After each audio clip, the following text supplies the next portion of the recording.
Mengawali masa kampanye Pilpres 2024, Capres nomor urut 2 Prabowo Subianto memilih memberikan bantuan untuk Palestina.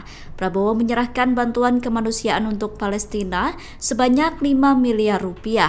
Bantuan itu disampaikan oleh Ketua TKN Prabowo Gibran Rosan Roslani pada Selasa 28 November. Bantuan kemanusiaan itu diberikan melalui Yayasan Persahabatan dan Studi Peradaban Ahed Abu Al-Atta. Menurut Rosan, Prabowo ingin memberikan bantuan terutama kepada anak-anak dan wanita yang menjadi korban perang di Palestina.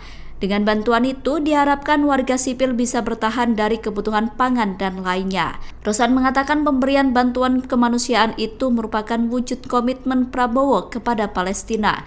Lebih lanjut, Rosan mengatakan bahwa dukungan kepada Palestina bukan hanya kali ini saja dilakukan. Menurut Rosan, baru-baru ini Prabowo mengirimkan rumah sakit terapung ke Gaza. Ia menegaskan bahwa pengiriman bantuan untuk Palestina tidak akan berhenti dan akan terus berjalan.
Download Tribun X sekarang, menghadirkan lokal menjadi Indonesia.